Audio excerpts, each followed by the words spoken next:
منظر بھی مسلمان ہے، پس منظر بھی مسلمان، گردن بھی مسلمان ہے اور خنجر بھی مسلمان۔ اسی بات کی تقسیم کے لیے میرے رسول نے ایک خطبہ دیا تھا۔ بسم اللہ الرحمن الرحیم۔ السلام علیکم ورحمۃ اللہ وبرکاتہ۔ اللہم صلی علی محمد وآل محمد، رب اشرح لی صدری ویسر لی امری واحلل عقدۃ من لسانی یفقہوا قولی، آمین۔ آپ دیکھ رہے ہیں کتب آن لائن اور میں ہوں بلال کتب۔ یہ جو حق و باطل کی جنگ ہے، حق کہاں پر ہے اور باطل کہاں پر ہے، اسی کی تقسیم کے لیے رسول پاک صلی اللہ علیہ وسلم نے آخری حجت بھی جو ہے نا وہ پوری کر دی۔ اور یہ آخری حجت پوری کی حجۃ الوداع کے موقع پہ۔ یہ آخری حج تھا میرے نبی کا صلی اللہ علیہ وسلم کا۔ سارے مسلمان تھے۔ اللہ کے رسول نے آج بھی جب آپ دیکھیں حجۃ الوداع کا جب حج کا جب خطبہ ہوتا ہے تو وہ بنیادی طور پہ پورے مسلمانوں کی دل کی آواز بھی ہوتا ہے اور آئندہ آنے والے سالوں کی بحثیت امت ایک پالیسی بھی ہوتی ہے، جس کا اظہار جو ہے وہ اس دن کیا جاتا ہے جس دن ہمارا یہ گمان بھی ہے اور روایت بھی ہے کہ یہ وہ میدان ہے جو روز محشر لگے گا، اور ہم اسی طرح اپنے کفنوں کے اندر وہاں پہ کھڑے ہوں گے یا بغیر کفنوں کے کھڑے ہوں گے، اور پھر ہمیں حکم سنایا جائے گا، اور وہ آواز جو ہوگی وہ اب رب تعالیٰ کی ہوگی۔ یہ آواز جو ہے یہ میرے نبی پاک کی ہے، اور نبی پاک نے خطبہ دیا، اور اس خطبے میں بس سب سے اہم بات کر دی جو حق اور باطل کو جدا کرتا ہے۔ میرے نبی نے ساری زندگی آپ کو دیا، صرف ساری زندگی نہیں دیا، آج بھی دیکھیے تو نبی پاک صلی اللہ علیہ وسلم کا وسیلہ دے کے ہم مانگتے ہیں۔ اللہ تعالیٰ بخاری شریف میں فرماتے ہیں کہ اے نبی میں دینے والا ہوں، اللہ کہہ رہا ہے نبی میں دینے والا ہوں اور تو بانٹنے والا ہے۔ یہ بانٹنے والا جو ہے اس نے آپ کو جو کہا وہ آپ کے لیے حکم ہے۔ دیکھیے اب اللہ تعالیٰ سے تو کوئی سوال کر سکتے ہیں، آپ اللہ تعالیٰ پہ ناراض بھی ہو سکتے ہیں، آپ اللہ تعالیٰ سے اپنی خواہش کی قبولیت کی دیری میں آپ بہت سی اللہ تعالیٰ سے شکوے بھی کر سکتے ہیں، لیکن یہ سارا کچھ جو ہے یہ آپ اللہ کے رسول سے نہیں کر سکتے۔ جو ہی آپ نے اللہ کے رسول کے ساتھ اختلاف کیا، آپ دائرہ اسلام سے باہر ہو گئے، ایمان چلا گیا۔ اللہ کے رسول نے کیا کہا کہ میں تم سے کچھ نہیں مانگتا۔ کتنا گہرا جملہ ہے میرے نبی کا کہ میں تم سے کچھ نہیں مانگتا۔ کہیں یہ نہ کوئی امتی سوچ لے کہ نبی کچھ مانگ رہا ہے تم سے، کیونکہ اس نے تو ہمیں جنت دی ہے نا، ایمان دیا ہے، تصور خدا دیا ہے، خدا دیا ہے۔ میں مانگ نہیں تم سے کچھ رہا، ہاں بس دو چیزیں تم میں چھوڑ کے جا رہا ہوں۔ یہ 2.5 ماہ پہلے تھا، رسول پاک صلی اللہ علیہ وسلم کی ظاہری حیات جو تھی اس سے 2.5 ماہ پہلے اللہ کے رسول نے کہا ہو سکتا ہے مجھے اللہ کا کسی وقت بھی جو ہے وہ مہمان آ جائے بلانے کے لیے اور میں چلا جاؤں، بس 2 چیزیں تم میں چھوڑ کے جا رہا ہوں۔ اور 2 چیزیں کون سی ہیں؟ ایک ہے وہ رسی جس کا ایک سرا جو ہے وہ میرے رب تعالیٰ کے پاس ہے، اور دوسرا سرا جو ہے وہ میرے پاس ہے۔ اور اللہ کے رسول نے کہا یہ جو نشانی ہے یہ ہے قرآن، یہ میں تم میں چھوڑ کے جا رہا ہوں۔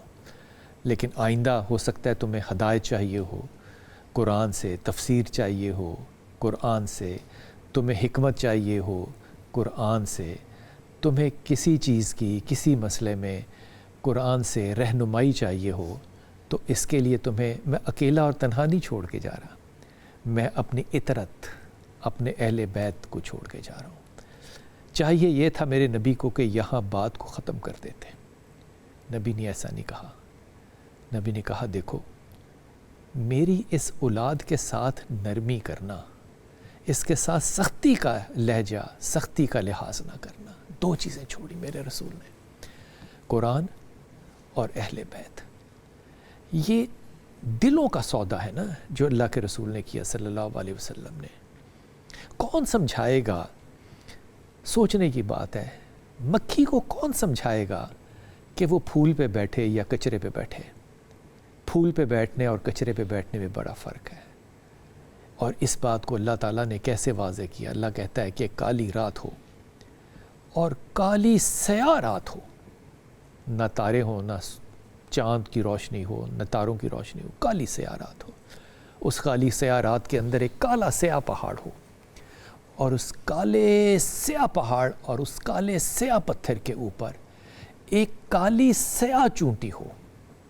تو اللہ پتہ کیا کہتا ہے، جب یہ چونٹی پہاڑ پہ چل رہی ہوتی ہے، کالے سیاہ پہاڑ پہ کالی چونٹی چلتی ہے، تو اللہ کہتا ہے تو کیا سمجھتا ہے کہ میں اس چونٹی کو دیکھتا ہوں؟ نہیں، اللہ کہتا ہے میں اس چونٹی کے پاؤں سے جو پتھر پہ پڑے ہوئے نشان ہیں، تیرا رب ان کو بھی دیکھتا ہے۔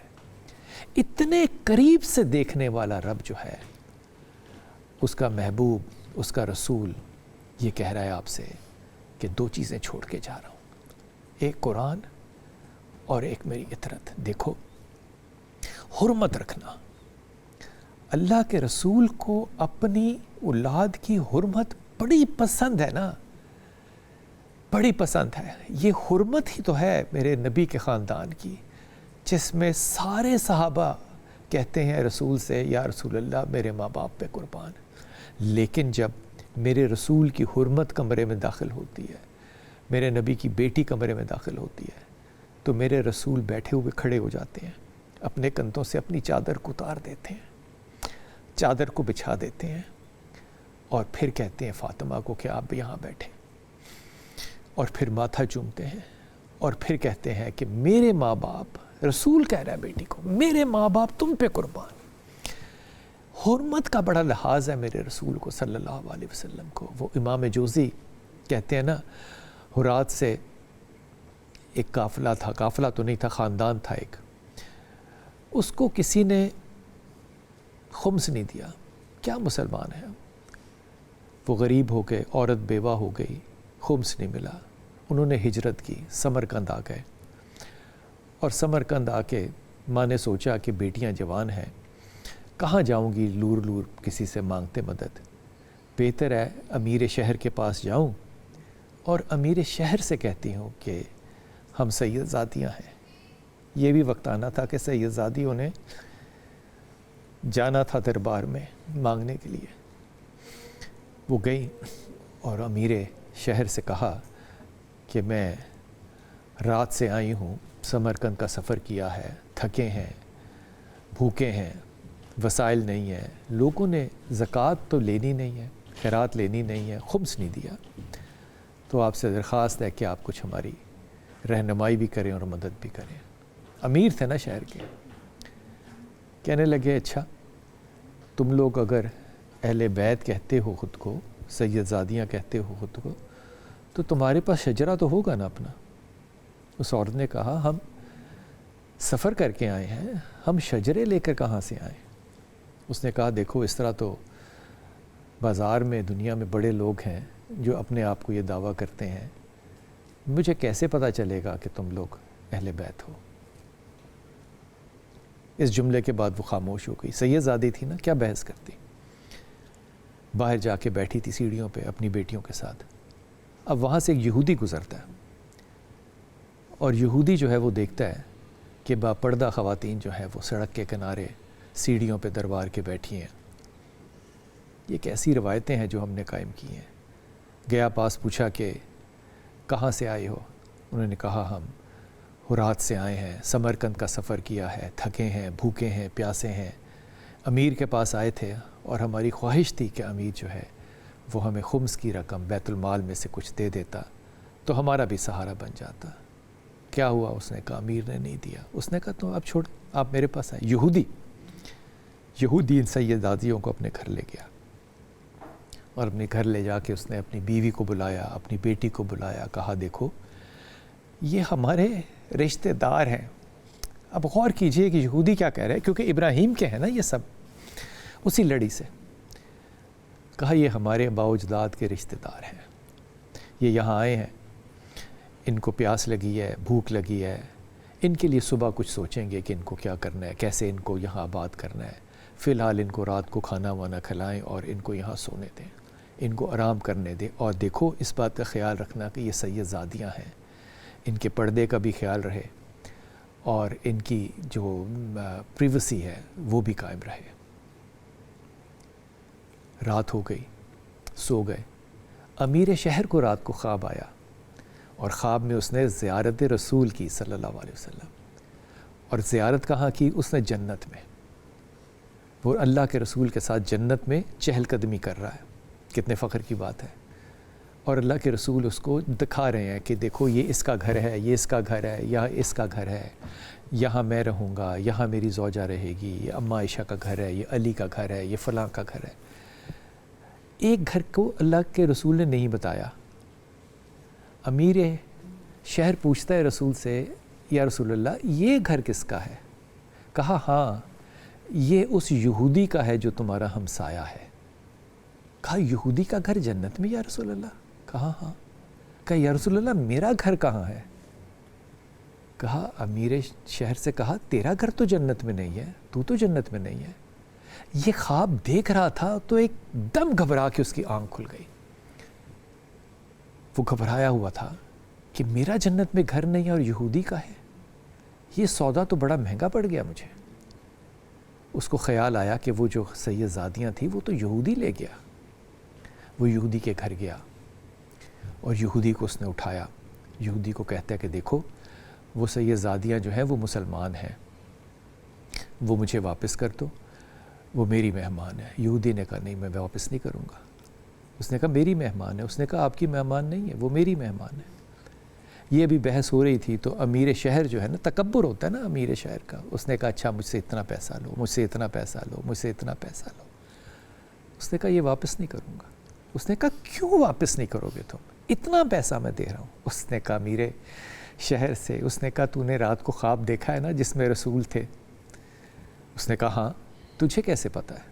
اس نے کہا جب تو وہ خواب دیکھ رہا تھا میں نبی کو اور تجھ دونوں کو دیکھ رہا تھا، مجھے پتہ ہے تجھے نبی نے کیا کہا، اس لیے اب میں یہ سید زادیاں تجھے واپس نہیں کروں گا۔ یہ حرمت میرے رب کو، میرے رسول کو بڑی پسند ہے۔ یہی وہ حرمت ہے جو ایک ایسی ہستی کو اللہ نے دی، ہائے، جس کی شہادت کے بعد بھی ہم اس کو غازی کہتے ہیں، ہم اس کو شہید نہیں کہتے۔ وہ شہید کربلا ہے لیکن وہ غازی ہے۔ ساری زندگی امام علی نے علمداری کی، سینوں پہ ہاتھ رکھ کے بتائیے گا، ساری زندگی علی نے علمداری کی۔ کیا بدر ہو، کیا خیبر ہو، جہاں اللہ کے رسول نے علی کو بلایا علی وہاں گئے، جہاں علی نہیں گئے وہاں اللہ کے رسول نے بلایا، اور اگر بیمار تھے تو لواب دہن لگایا۔ اور پھر پتہ کیا کہا علی سے کہا کہ علی کو بلانے سے پہلے کہا کہ آج علم وہ اٹھائے گا جس سے اللہ اور اللہ کا رسول راضی، اور جو اللہ اور اللہ کے رسول سے راضی۔ کتنی بڑی گواہی دی اللہ کے اس نبی نے اس علمدار کے لیے جس کا نام علی ہے، امام علی کے لیے اللہ کے رسول نے گواہی دی کہ اللہ اور اللہ کا رسول اس سے راضی ہے۔ لیکن سینے پہ ہاتھ رکھ کے بتائیے، جب علمدار کا نام آئے گا کسی کے دل میں وہم بھی نہیں آتا کہ یہ نام علی کا ہے۔ ایک ہی نام آتا ہے، عباس علمدار، بس ایک ہی علم اٹھایا اس نے زندگی بھر میں، بس وہی علم جو تھا وہ عباس کو علمداری دے گیا۔ حضرت عباس کو ایک ہی دفعہ کا یہ علم جو ہے وہ علمداری دے گیا۔ جو خیمے تھے نا 2 محرم کو، اس کا ذمہ جو تھا یہ علمدار کو تھا، عباس کو تھا۔ عباس نے سب سے پہلے اپنا خیمہ لگایا۔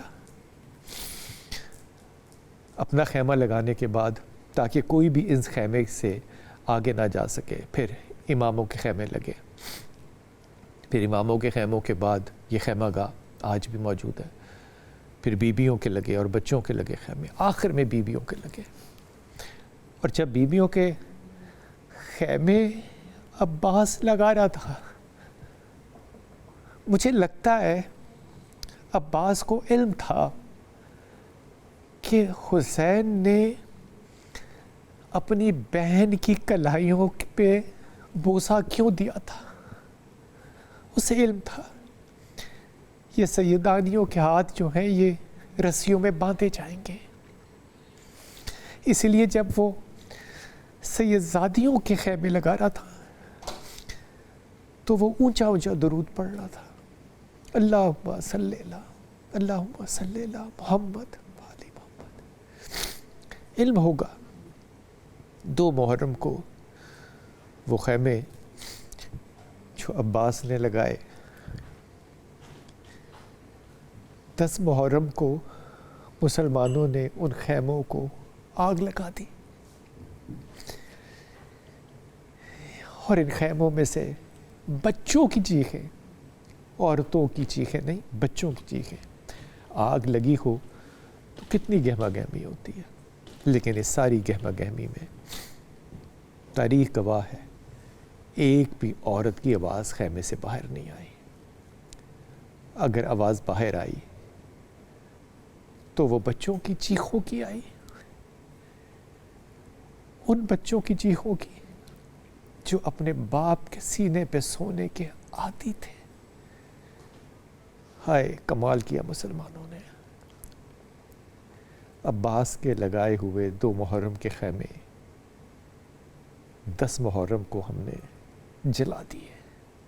حرمت کا ذکر کرتا ہوں نا میں، جب اللہ کو حرمت کتنی پسند ہے، جنت و دوزخ خدا کا بس ہے، جس کو چاہے دے، جس کو چاہے نہ دے، لیکن کس کو دینا چاہتا ہے؟ اعمال پہ، آپ کی نمازوں پہ، آپ کے روزوں پہ، آپ کے لباس پہ۔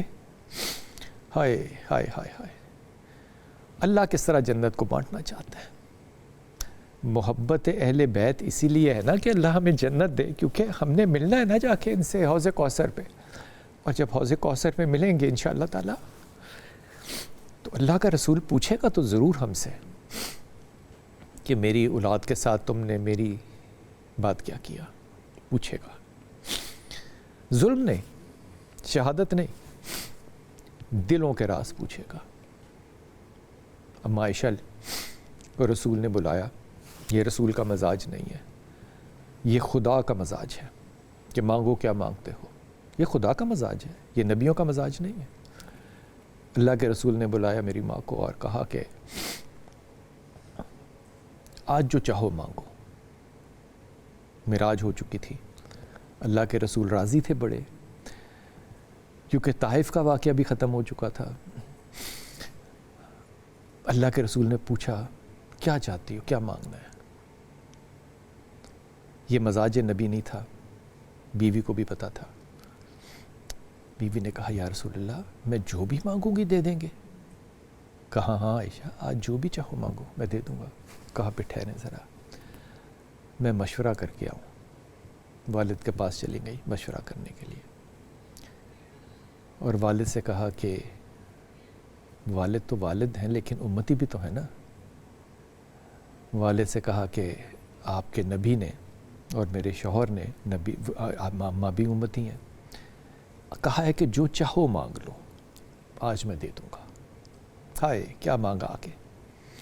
ماں واپس آئیں اور رسول سے کہا، مشورے کے ساتھ آئیں حضرت ابو بکر کے ساتھ، کہا کہ یا رسول اللہ آپ معراج پہ گئے تھے، ہاں آپ کی اللہ سے گفتگو ہوئی تھی، سدرۃ المنتہا پہ جبرائیل علیہ السلام چلے گئے تھے، ہاں یا رسول اللہ آپ اور اللہ تنہا تھے، ہاں یا رسول اللہ جب آپ اور اللہ تنہا تھے آپ میں جو مکالمے ہوئے ہیں یا رسول اللہ ان میں سے کوئی ایک مکالمہ مجھے بتا دیجئے، میں اس ایک مکالمے کو نا اپنی تسبیح بنا لوں گی، میں وہ ذکر کیا کروں گی کہ میرے نبی اور میرے رب کے درمیان یہ بات ہوئی تھی، ایک بات بتا دیجئے۔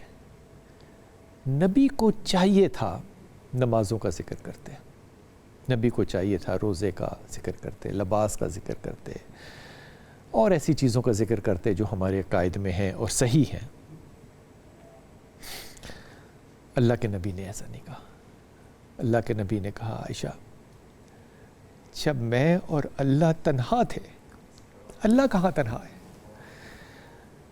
جب میں اور اللہ تنہا تھے تو اللہ نے مجھ سے کہا کہ اے محمد، تمہاری امت سے نہیں، کل لوگوں میں، کل انسانیت میں جس شخص نے بھی دو ٹوٹے ہوئے دلوں کو جوڑ دیا، تیرے رب نے اس پہ دوزخ حرام کر دی۔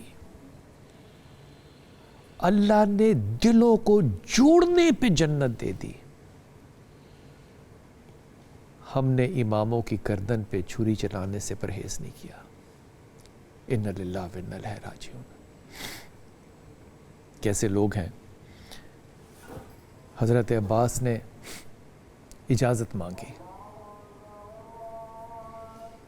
مانگی، رسول پاک صلی اللہ علیہ وسلم امام حسین سے کہ امام میں اجازت دیں جانے کا۔ امام نے جنگ کرنے سے منع کیا تھا۔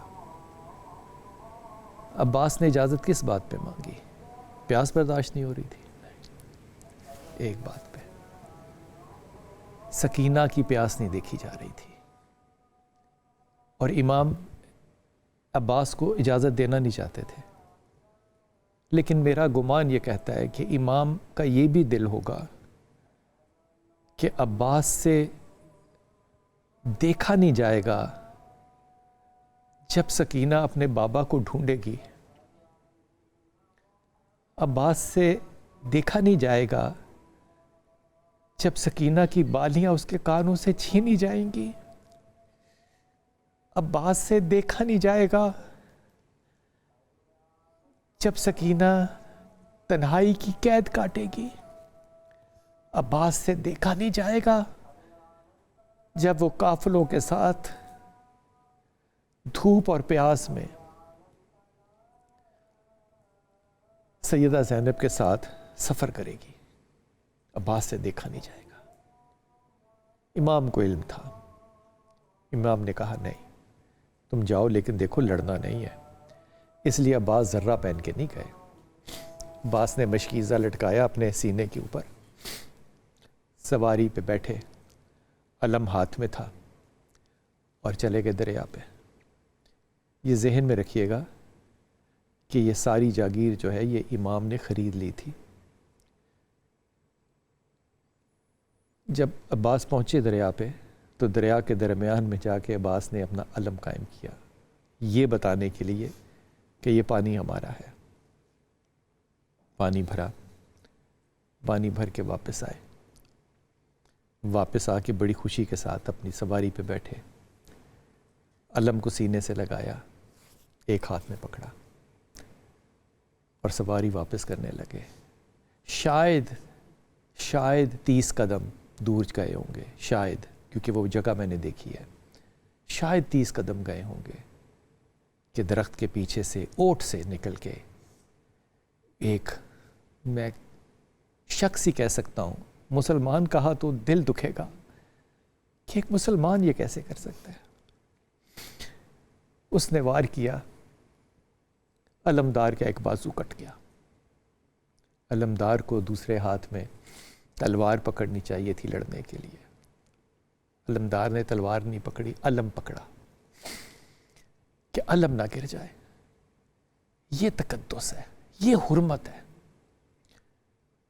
علم کو پکڑ کے تھوڑا اور آگے بڑھے، شاید 100 قدم آگے اور بڑھے ہوں گے، پھر اوٹ سے نکل کے ایک دوسرا وار ہوا اور عباس کا دوسرا بازو کٹ گیا۔ علم کو گرنا چاہیے تھا، علم کو سینے سے لگا لیا اور سینے سے لگا کے سواری پہ جاتے رہے۔ شہادت بازو کٹنے سے نہیں ہوئی، عباس کی شہادت تب ہوئی جب تیر جو تھے وہ اس مشکیزے میں آ کے لگ گئے جس میں وہ سکینہ کا پانی لے کے جا رہا تھا۔ اس غم کی شہادت ہے کہ جس کام کے لیے میں آقا زادی کے آیا تھا وہ کام عباس سرزد نہیں ہو سکا۔ یہ شہادت ہے عباس کی، یہ شہادت ہے عباس کی۔ بازو کٹنے سے نہیں، اپنے مقصد میں ناکام ہونے میں۔ کامیابی تو ہے، پانی سکینہ تک نہ جا سکا، پانی سکینہ تک نہ جا سکا۔ امام نے بھی ذرہ پہنی، تیار کیا بہن نے، اور سیدہ نے، سیدہ کے ہاتھوں کون کون تیار ہو کے نہیں گیا؟ 18 سال کے جوان سے لے کے 6 ماہ کے بچے تک سب سیدہ نے رخصت کیے۔ اب باری تھی امام کی، امام کو رخصت کیا۔ امام کا حرمت ہے نا، جانور کی بھی حرمت ہے، گھوڑا نہیں، ذوالجناح آیا۔ امام ذوالجناح پہ چڑھے۔ اس ذوالجناح کا نام تھا مرتجز۔ مرتجز سے پڑھے، مرتجز بھی اداس تھا۔ مرتجز پہ بیٹھے، سیدھے ہوئے، اپنی ذرا کو سیدھا کیا۔ امام کو پتا تھا واپسی نہیں ہے، رخصت لے کر گئے تھے بہن سے، اور مرتجز کو موڑا کہ چلو، مرتجز نہیں موڑا، پھر مرتجز کو موڑا، مرتجز نہیں موڑا، پھر امام نے ایڑی لگائی۔ ایڑی لگا کے جو جانور ہے نا وہ چل پڑتا ہے، اور وہ بدک کے چلتا ہے جب ایڑی لگاتے ہیں۔ امام نے ذوالجناح کو ایڑی لگائی، ذوالجناح نہیں چڑھا، کیونکہ وہ حکم نہیں مان رہا تھا نا، تو ذوالجناح نے بھی اپنی گردن کو نا نیچے جھکا دیا ہوا تھا۔ ذوالجناح کو پتا تھا کہ میں امام کا حکم نہیں مان رہا، امام ایڑی لگا رہے ہیں، میں نہیں چل رہا۔ امام کو حیرت ہوئی کہ ذوالجناح آج چل کیوں نہیں رہا۔ امام اترے نیچے ذوالجناح سے، ذوالجناح کی رکاب پکڑی۔ مرتجز، آج تو کیا ہو گیا تجھے، تو چل کیوں نہیں رہا؟ ذوالجناح نیچے دیکھ رہا تھا، امام کی نیچے نظر پڑی، ذوالجناح کے پاؤں کے ساتھ سکینہ لپٹی ہوئی تھی کہ میرے بابا کو لے کے نہ جاؤ، تو جس کو بھی لے کر گیا ہے وہ واپس نہیں آیا، تو جس کو لے کر گیا وہ واپس نہیں آیا۔ یہ وہ ہستی ہے جو اپنے باپ کے سینے پہ سوتی تھی، اور آپ کو سنا ہوگا نا یہ واقعہ کہ وہ جو سینہ نہیں ہوتا تھا تو بیٹی سوتی نہیں تھی نا، بیٹی کو پتا تھا یہ سینہ واپس نہیں آئے گا، پھر گم بھی گئی تھی یہ بیٹی۔ اس بات کا علم نہیں تھا ہمیں اس بات کا علم تھا۔ ام سلمہ میری ماں کا گھر تھا، اور میرا رسول یہاں لیٹے، اور امام حسن اور امام حسین میرے رسول کے سینے پہ چڑھ کے کھیل رہے تھے۔ جبرائیل علیہ السلام تشریف لائے، اور جبرائیل علیہ السلام نے رسول پاک صلی اللہ علیہ وسلم کو بتایا کہ آنے والے وقت میں آپ کی امت جو ہے آپ کے ان شہزادوں کو شہید کر دے گی۔ اس شہادت کا علم اتنا تھا میرے رسول کو کہ امام حسن کے سینے پہ چوما کرتے تھے، کیونکہ تیر سینے پہ لگے تھے، اور امام حسین کے گلے کی پشت پہ چوما کرتے تھے، کیونکہ خنجر پشت پہ چلا تھا، شارک پہ نہیں۔ سب کو پتا تھا، اور یہ بات میرے رسول نے صلی اللہ علیہ وسلم نے ام سلمہ کو بتائی کہ جبرائیل آئے تھے اور وہ یہ کہہ کے گئے ہیں، یا رسول اللہ، کیا آپ کی امت؟ کہاں؟ میری امت۔ ہو سکتا ہے کہ میرے رسول اس وقت دعا کرتے اپنی امت کے لیے یا بد دعا کرتے، میرے رسول نے نہیں کیا۔ اللہ کے حکم کو ایز اٹ از ایکسیپٹ کیا کہ ٹھیک ہے، میری بیٹیاں یتیم بھی ہوں گی، در بدر بھی ہوں گی، بے سہارا بھی ہوں گی، لیکن میں اللہ اپنی امت کے لیے دعا جو تو نے مجھے کہی تھی نا جبرائیل سے ایک دفعہ کہ آج مانگو کیا مانگتے ہو، تو اللہ کے رسول نے کیا کہا تھا؟ کہ میں یہ روز قیامت مانگوں گا اپنی امت کی مغفرت کو۔ حضرت عبداللہ ابن عباس ام سلمہ کا حوالہ دے کے بتاتے ہیں، ام سلمہ کہتی ہیں کہ خواب آیا، اور خواب آیا میرا نبی، میرا رسول بکھرے خشک بالوں کے ساتھ، جن زلفوں کو آپ سنوارتی تھی نا، مٹی پڑی ہوئی چہرے پہ، سر پہ، بکھرے پڑے پسینے سے، ہر طرح سے رسول پاک صلی اللہ علیہ وسلم آئے۔ اماں نے پوچھا یا رسول اللہ صلی اللہ علیہ وسلم یہ کیا حالت ہے آپ کی؟ اللہ کے رسول نے پتہ کیا کہا میں آج سارا دن اپنی اولاد کا کربلا سے خون اکٹھا کرتا رہا، ان کے جسم کے ٹکڑے سمیٹتا رہا۔ یہ وہ نبی ہے میرا جس کی میں امت ہوں، اور میری نماز قبول نہیں ہوتی جب تک میں اللہ کے رسول پہ اور اللہ کی اس آل پہ یہ نہ کہہ دوں اللہم صلی علی محمد و آل محمد۔